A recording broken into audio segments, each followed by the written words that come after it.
তারপরে ভাইয়েরা আজকে আমি আপনাদের একটা জিনিস দেখাই। দেখেন ঈদে বাড়ি ফেরার জন্য মানুষ কীভাবে রাস্তায় ভিড়, গাড়ি ভিড়। এই যে দেখেন একটু সিরিয়াল দেখাই। দেখেন আমার পেছনে কী অবস্থা দেখা যাইতেছে না, মোটর সাইকেলগুলো লাইন ধরে দাঁড়িয়ে আছে।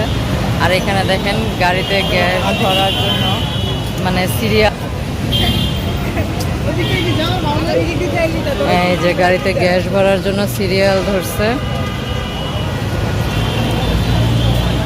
এই যে কি পরিমাণ সিরিয়াল দেখেন, ঈদে বাড়ি ফেরার জন্য মানুষ কিভাবে,